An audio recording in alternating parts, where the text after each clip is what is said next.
माझ्या भावाची अलीकडेच लग्न झाली होती. माझ्या भावजईची इच्छा अजून पूर्ण झाली नव्हती, की माझ्या भावाने लग्न करून लवकरच परदेशात जायचे ठरवले. जाताना त्याने मला सांगितले, की "आता तू तुझ्या भावजईची काळजी घे, कारण घरात तू एकटाच राहशील." मीही माझ्या भावाला सांगितले, की "काही हरकत नाही, तुम्ही चिंता करू नका." कारण मीही माझ्या भावाच्या कमाईचा आनंद घ्यायला हवा होतो. एके दिवशी माझ्या भावजईने मला आपल्या खोलीत बोलावले. मी बाहेर उभा होतो. मी विचारले, "भावजी, काय झालं?" भावजई म्हणाली, "तू लवकर माझ्या खोलीत ये." मी भावजईच्या खोलीत गेलो. भावजई बोलायला लागली, "माझे डोके खूप दुखत आहे. माझ्या डोक्याची मालिश करून दे." मी म्हणालो, "भावजी, हे मी करू शकत नाही." पण भावजीने आग्रहाची मालिश करायला लागलो. भावजई म्हणाली, "आता तू माझ्या पाठीवर तेल लावून मालिश कर." मग भावजईने आपली साडी हलवली. हे पाहून मला थरथर लागली. मग मी भावजईच्या पाठीवर तेल लावलं आणि हळूहळू मालिश करायला लागलो. माझे मन पूर्णपणे विचलित झाले होते. भावजी विचित्र आवाज काढायला लागली. मग काय झालं? माझ्यातून संयम राहिला नाही. माझे वय 24 वर्षांचे होते. या दिवसात मी घरातच राहत होतो. माझ्या भावाने लग्न केलं ते मी एकटा वाटू नये म्हणून. भावजईचे नाव पूनम होते आणि मी त्यांना पूनमच म्हणत होतो. त्या नेहमी उदास राहत. अनेकदा मी त्यांना चोरून रडता आठवून रडत असतील. पण मी कधीही त्यांना ही गोष्ट विचारली नव्हती आणि ना भावजईने कधी माझ्यासोबत ही गोष्ट उघडपणे सांगितली होती. रात्री त्या आपल्या खोलीत बंद होत आणि रडण्याचे आवाज येत. खरं तर माझ्या भावाने लग्नाच्या आठवड्यातच परदेशात जायला सुरुवात केली होती. नव्या नवरीसाठी नवरा नसताना राहणे खूप कठीण होते. पण माझ्या भावाने तर लग्न माझ्यासाठीच केलं होतं. कारण मी घरात एकटा राहत होतो आणि घराची जबाबदारी सांभाळण्यासाठी एक स्त्री असणे गरजेचे होते. त्यामुळे भावाने भावजई माझ्या हवाली सोडून गेले. पूनम भावजई एकचारही मीच करत होतो. त्या 38 वर्षांच्या तरुण स्त्री होत्या. नातं मिळत नसल्याने माझ्या भावासोबत त्यांचे लग्न झाले होते. कारण काळाबरोबर त्यांचे वयही वाढत चालले होते. एके रात्री मी झोपायला गेलो होतो. तेव्हा भावजईने मला आवाज देऊन बोलावले. मी विचार करत होतो की यावेळी भावजईला माझ्याकडे काय काम असू शकेल. असं विचार करून मी लवकर भावजईच्या खोलीत गेलो. कारण भावाने जाताना चांगल्या जबाबदाऱ्या माझ्यावर टाकल्या होत्या. त्यांनी सांगितले होते की माझ्यानंतर घराच्या गरजा लक्षात घ्यायच्या आणि खऱ्या मनाने आपल्या भावजईची सेवा करायची. कारण भावाच्या पैशावर मी अवलंबून होतो. त्यामुळे मी नकोसं वाटत नव्हते की भावजई माझ्या भावाला काही तक्रार करेल. जेव्हा जेव्हा भावजई परत येण्याची गोष्ट करत, तेव्हा ते काही ना काही बहाणा करून येण्यास नकार देत. रात्रीच्या वेळी भावजईने मला आवाज देऊन आपल्या खोलीत बोलावले आणि मी असं विचार करून गेलो की काही आवश्यक काम असेल. पण तिथे जाऊन मी घाबरून गेलो. कारण त्या स्वतः बिछान्यात झोपलेल्या होत्या. मी घाबरून दारातच थांबून गेलो. भावजईला आवाज देऊन विचारले, "भावजी, माझ्याकडे काही काम होते." माझा आवाज ऐकून त्या उठल्या आणि मी विचार करत होतो की नेहमीप्रमाणे आपल्या दुपट्ट्याने स्वतःला झाकून घेतील, कारण त्या दिवसभर दुपट्टा घेऊन राहत. मी कधीही त्यांना अशा प्रकारे पाहिले नव्हते. पण माझा आवाज ऐकून त्या बोलायला लागल्या, "समीरा, आत ये. मला तुझ्यासोबत काहीतरी आवश्यक काम आहे." भावजई अजूनही तसेच झोपलेल्या होत्या. मी खोलीत गेलो, पण माझ्या नजरा खाली होत्या आणि मी लाजत होतो. मी भावजईला पहिल्यांदा अशा प्रकारे पाहिले होतो.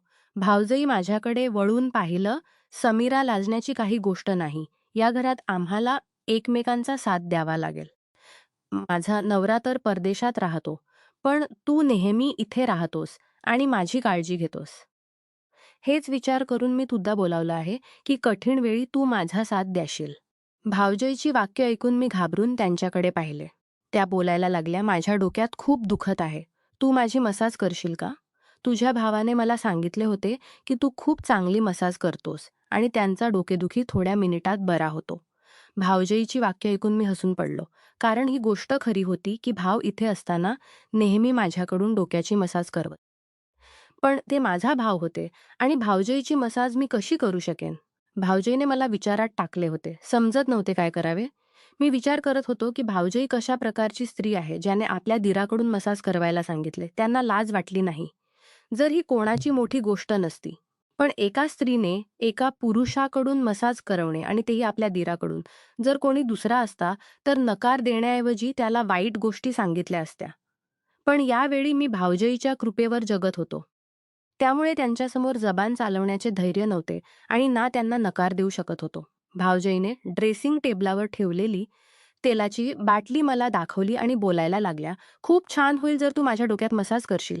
म्हणताना त्यांच्या डोळ्यात नम्रता होती आणि मला वाटले की कदाचित त्या खूप त्रासात आहेत.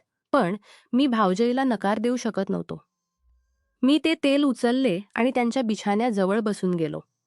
मग हळूहळू तेल त्यांच्या डोक्यावर लावून मसाज करायला लागलो. मी स्वतःच्या नजरा खाली घेतल्या होत्या आणि कोणत्याही प्रकारच्या भावना अनुभवण्यापासून स्वतःला रोखून ठेवले होते. माझे हात त्यांच्या डोक्यावर तेल लावताना खराब रीतीने कापत होते. मी आजपर्यंत भावजईची खूप मदत केली होती. पण भावजईने माझ्याकडून कधीही अशा प्रकारची मागणी केली नव्हती. जसजसा मी तेल लावत गेलो तसतसा भावजईचे विचित्र आवाज खोलीत गुंजायला लागले. असं वाटत होते की त्यांना आराम मिळत आहे. मी दुसऱ्यांदा त्यांच्याकडे पाहिले नाही आणि ना त्यांच्या चेहऱ्यावर नजर पडली. मला लाजेचा अनुभव येत होता आणि मी तिथून जायची इच्छा करत होतो. पण मी मजबूर होतो. जर मी भावजईला नकाला कळली, तर भावजईची गोष्ट मानली जाणार नाही. तर भावजईची कोणतीही गोष्ट मानली जाणार नाही. नाहीतर माझा खर्च बंद होईल. भावजईची नियत अशी होती की त्यांनी कधीही कोणत्याही गोष्टीला नकार दिला नाही. मी बिनधास्त त्यांच्याकडून पैसे मागत होतो आणि ते बिनसवाल दिले आणि त्यांचे आवाज खोलीत गुंजत राहिले. मग कदाचित त्यांना झोप आली होती, कारण त्यांचे आवाज येणे बंद झाले. मग मी उठून स्वतःच्या खोलीत आलो. पहिल्यांदा मी कोणत्याही दुसऱ्या स्त्रीची अशा प्रकारे मसाज केली होती आणि या गोष्टीने माझ्या आत आग लावली होती. भावजईच्या गोऱ्या चेहऱ्याने मलाही नशेत आणले होते. जेव्हा ख्याला की त्या माझ्या भावाची पत्नी आहेत, तेव्हा मी विचार केला की आता मी त्यांच्या खोलीत जाणार नाही. आधीच्या सकाळी भावजई पूर्णपणे दुपट्टा घेऊन होत्या आणि माझ्यासाठी रोटी बनवत होत्या. मग मी पुढे जाऊन रोटी घेतली आणि त्या मला बोलायला लागल्या, "समीरा, तू माझ्या डोकेदुखी संपवून टाकली आहे. मी तुझे धन्यवाद करू इच्छिते." त्यांची वाक्य ऐकून मी लाजिरवाणा झालो. मी म्हणालो, "खरं तर तुम्ही दिवसभर घरात काम करत राहता, त्यामुळे तुम्ही थकून जाता. मी प्रयत्न करेन की तुमच्या कामात मदत करू किंवा तुम्ही कोणी नोकर ठेवा." माझी वाक्य ऐकून भावजई बोलायला लागल्या, "मला थकवा तिथपर्यंत जाणार नाही, जिथपर्यंत माझा नवरा येत नाही. त्याच दिवशी माझा थकवा दूर होईल." मी त्यांचे शब्द समजू शकलो नाही, पण त्या स्वयंपाकघरात गेल्या आणि माझ्या कामाचा वेळ झाला. मी घरातून निघालो. दिवसभर माझ्या डोक्यात भावजईच फिरत राहिल्या. दुपारी जेव्हा मी घरात आलो तेव्हा माझी बहिणी घरात आली होती. मी विचार करत होतो की काहीतरी संधी शोधून भावजईच्या मसाजबाबतची गोष्ट सांगून टाकू. पण त्या दोघी इतक्या मग्न होत्या की त्यांना माझ्यासाठी वेळच मिळाला नाही. थोड्या वेळाने माझी बहीण म्हणून निघून गेली की तिचा नवरा कामावरून येणार आहे आणि तिचा नवरा कामावरून येणार आहे. थोडा वेळ आराम केल्यानंतर जेव्हा मी खोलीतून बाहेर आलो, तेव्हा पाहिले की भावजई कपडे धुवत होत्या आणि खूप कष्टाने कपड्यांची बादली उचलून छतावर नेत होत्या. हे पाहून मला लाज वाटली, कारण ते सगळे कपडे माझे होते आणि माझ्यामुळे त्यांना इतका त्रास सहन करावा लागत होता. मी लगेच भावजईला आवाज दिला आणि त्या घामाने भिजलेल्या होत्या. मी बादली पकडून छतावर गेलो आणि त्यांचा साथ देत कपडेही तारेवर टांगून दिले.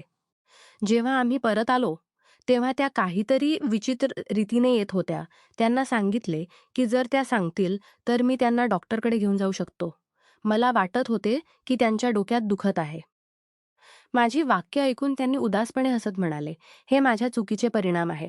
भावजईची वाक्य ऐकून मी घाबरून गेलो. त्यांनी सांगितले, "तू फिकीर करू नकोस. मी लवकर बरी होईन." आणि आपल्या खोलीत गेल्या. शेवटच्या काही दिवसांपासून त्यांची प्रत्येक गोष्ट माझ्या समजण्याबाहेर होती आणि हे माझ्यासाठी त्रासदायक बनले होते. कधी-कधी असं वाटत असे की त्या काहीतरी लपवण्याचा प्रयत्न करत आहेत. दुपार संपली आणि संध्याकाळ झाली. माझे मन चहा प्यायला करत होते. मी भावजईच्या खोलीत जाऊन त्यांना आवाज द्यायला गेलो. पण त्या आपल्या खोलीत रडत होत्या आणि कोणाला तरी सांगत होत्या आहे, "आज जी माझी हालत आहे, त्याचा जबाबदार तू आहेस." भावजईच्या वाक्य ऐकून मी दारात थांबून गेलो. भावजईच्या वाक्य की त्या कोणाशी बोलत आहेत, पण नक्की त्या माझा भाव नव्हते. भावजईच्या वाक्यांवरून मला समज आले की त्यांच्या डोकेदुखीचे हे कारण आहे की त्या कोणाशी तरी चुकीच्या रीतीने बोलत आहेत. माझ्या समजत नव्हते की हे सगळे ऐकून मला काय करावे. विचार न करता मी माझ्या भावाला फोन केला. मी त्यांना सांगितले, "तुम्ही परत का येत नाही?" त्यांनी सांगितले, "काय झाले? सगळे ठीक आहे ना?" मी त्यांना सांगितले की तुमची पत्नी कशा हरकती करत आहे आणि फक्त एवढेच सांगितले की त्यांना तुमची आठवण येत आहे. त्यामुळे लवकर या. काही गोष्टी करून त्यांनी फोन कापला. मग मी विचार करायला लागलो की मला काय करावे. मग त्या रात्री भावजईने मला आवाज देऊन आपल्या खोलीत बोलावले. मी त्यांच्या खोलीत गेलो आणि त्या झोपलेल्या होत्या आणि डोक्याची मसाज करायला सांगत होत्या. मी चुपचाप तेलाची बाटली उचलली आणि त्यांच्या डोक्यात मसाज करायला लागलो. मी विचार करत होतो की त्या माझ्याकडून आपल्या डोक्याची मसाज का करत आहेत.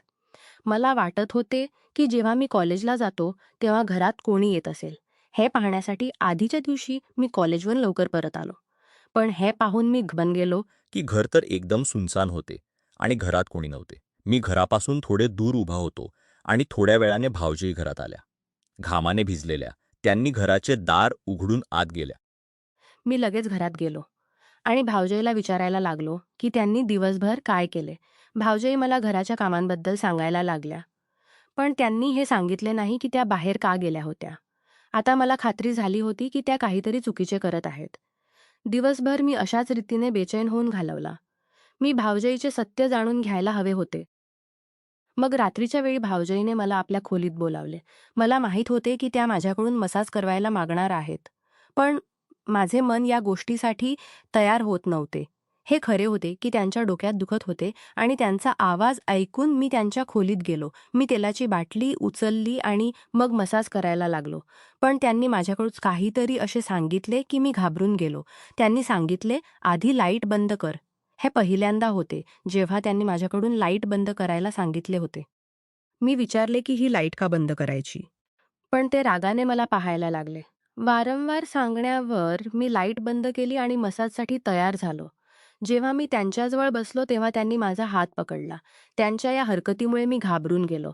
मला राग आला की ते आपली हद्द ओलांडत आहेत. मी रागात म्हणालो, "हे तुम्ही काय करत आहात?" त्यांनी सांगितले, "समीरा, मी तुझ्याशी खूप महत्त्वाची गोष्ट करू इच्छिते, पण माझ्यात इतके धैर्य नाही की मी प्रकाशात तुझ्याशी बोलू शकेन. त्यामुळे मी अंधार केला आहे." भावजईच्या आवाजात मला काहीतरी वेगळा अनुभव येत होता. मग त्यांनी माझा हात पकडून आपली गोष्ट सांगायला सुरुवात केली. जे मी ऐकले त्यामुळे माझे होश उडाले. त्यांनी सांगितले की त्यांना मुलांचा खूप शौक आहे, पण कोणीही त्यांच्याशी नातं ठेवायला मागत नाही. त्यामुळे त्या एकटी आयुष्य जगत आहेत. पण मोठी अडचण तेव्हा आली जेव्हा त्यांच्या आयुष्यात एक व्यक्ती आला ज्याने त्यांना प्रेम आणि स्वप्ने दाखवली. जेव्हा जेव्हा तो पैसे मागत तेव्हा त्या त्याला देत. पण जेव्हा त्यांनी लग्नाची गोष्ट केली तेव्हा त्याने नकार दिला. कारण त्या थोड्या मोठ्या झाल्या होत्या आणि तो त्यांच्याशी लग्न करायला मागत नव्हता. तो कोणीतरी दुसऱ्या मुलीला आवडत होता, कारण तो खूप प्रगती करून बसला होता. त्यांच्यामुळे त्याने आपला छोटा-मोठा व्यवसाय सुरू केला होता. त्याच्याकडे सगळे आले होते आणि त्याला त्यांची गरज राहिली नव्हती. पण इतक्या वर्षांनंतर 2-2 नोकऱ्यांमुळे त्याने त्यांचा साथ सोडला आणि आता त्यांना रोज कंबर दुखत आणि कधी-कधी डोक्यात दुखत होऊ लागले होते. मी खूप दुःख सहन करत होतो. जेव्हा तुझ्या भावाच्या लग्नाचा निर्णय आला, माझ्या आई-वडिलांनी जबरदस्तीने तुझ्या भावासोबत माझे लग्न करून दिले आणि मी लग्न करून इथे आले. पण प्रत्येक वेळी मला तोच पश्चाताप होतो की मी कशा प्रकारच्या व्यक्तीच्या मागे स्वतःला बर्बाद करून टाकले, ज्याचा मी कधीच नव्हतो. माझ्या भावंडांनी माझी कदर केली नाही आणि ना माझ्या प्रेमाने.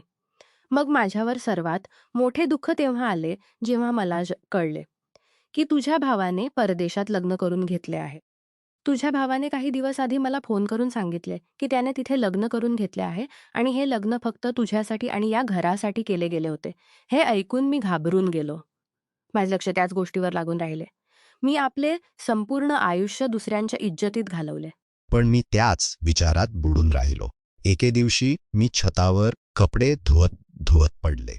यामुळे माझ्या कंबर दुखायला लागली आणि मजबुरीत मला तुझ्याकडून मसाज करवावी लागली. मला लाज वाटत असे की मी तुझ्याकडे येऊन मसाज करवते. पण मी काय करत असे? तुझ्याशिवाय माझा कोणी सहारा नव्हता. काल मी आपल्या घरी गेले होते. मी आपल्या आईला आपल्या नवऱ्याच्या दुसऱ्या लग्नाबद्दल सांगितले, तर तिने सांगितले की आता मी कुठपर्यंत असे आयुष्य जगणार. हे ऐकून मी तुटून गेले. आयुष्यात आता काही उरले नाही. मला माहीत होते की माझ्या आयुष्यात आता काही उरले नाही. आज मी तुझ्यावर सगळे त्यासाठी सांगत आहे. कारण मी तुझ्याकडे मसाज करवायला येत असे, मला लाज वाटत असे. पण आज नाही तर उद्या तुला ही गोष्ट कळणार होती की तुझ्या भावाने दुसरे लग्न केले आहे आणि आता तो कधीही परत येणार नाही. त्यामुळे मी विचार केले की तुला आपले खरे सत्य सांगून टाकू. असे म्हणून भावजई रडायला लागल्या. शुक्र आहे की भावजईने खोलीची लाईट बंद केली होती. मला या गोष्टीचा खूप अफसोस झाला की माझ्या भावाने खूप वाईट वर्तन केले. आधीपासून त्यांच्याशी खूप वाईट झाले होते आणि आता त्याने त्यांना सोडून दिले. पण कुठेतरी यात आमच्या परत येऊ दिले नाही. त्यांचे वय जात होते आणि खूप आच्चाच होते आणि कुठपर्यंत त्या एकट्या राहणार. मग त्याने कोणीतरी दुसऱ्या स्त्रीसोबत लग्न करून घेतले. बऱ्याच वेळाने भावजई म्हणाली की मी आपले संपूर्ण आयुष्य या घरात चुपचाप घालवणार. मी तुझीही काळजी घेईन आणि तुझ्या घराचा विचारही करेन. बस तू मला या घरातून जाऊ देऊ नकोस. तुझा भाव आता कधीही परत येणार नाही आणि मीही इथेच राहणार. मला भीती आहे की एके दिवशी तू मला या घरातून बाहेर काढशील. मी भावजईला सांगितले की असे कधी होणार नाही. मी तुला कुठेही जाऊ देणार नाही. तू या घराची ज्या रीतीने सांभाळ करतेस तसे कोणी करू शकणार नाही. पण तू एकटी आयुष्य का काढायला मागतेस? माझ्या भावाकडून घटस्फोट घेऊन माझ्याशी लग्न कर. माझी वाक्य ऐकून भावजई घाबरून गेल्या. मी उठून खोलीची लाईट चालू केली आणि म्हणालो, आनंदाचा तुझाही हक्क आहे. माझे शिक्षण पूर्ण होणार आहे आणि मी लवकर नोकरी करेन. तोपर्यंत तू आपला घटस्फोट करून घे. घटस्फोट वगैरे घे. मोपर्यंत तू आपला घटश सुरू करेन आणि एक नवीन आयुष्य सुरू करेन. आमची मैत्री आहे. जेव्हा तुझ्या आई वडिलांना की मी वयाने खूप मोठी आहे. लोक गप्पा करतील. जग काय म्हणेल? मी म्हणालो, या जगाने आम्हाला काय दिले दिले आहे. आणि जे तू जगाबद्दल विचार करतेस. मला या नात्याला काही आक्षेप नाही. माझी वाक्य ऐकून भावजई रडायला लागल्या. मी त्याच वेळी भावजईच्या आईला फोन केला आणि चांगल्या गोष्टी सांगून टाकल्या. त्या बी खूप लाजिरवाण्या झाल्या आणि त्यांनी माफी मागितली. मग भावजईने आपल्या भावाकडून घटस्फोट घेतला. काही महिन्यांनी माझे पूनमबरोबर लग्न झाले आणि आम्ही खूप आनंदी आहोत. मी वयाने थोडा लहान होतो, जे माझा भाव आणि त्यान माझी देऊ शकले नव्हते. भावजई माझ्याशी इतक्या आनंदी झाल्या आणि आम्ही रोज रात्री खूप सुंदर नजारे पाहायला जातो. या सगळ्या घटनांनी आम्हाला हे शिकवले की जीवनाच्या कठीण काळातही जर आपण एकमेकांच्या भावना समजून खऱ्या मनाने साथ दिली तर नवीन संबंध जुळू शकतात आणि खरे सुख मिळू शकते. पण विश्वास आणि आदरच संबंध टिकून ठेवतात.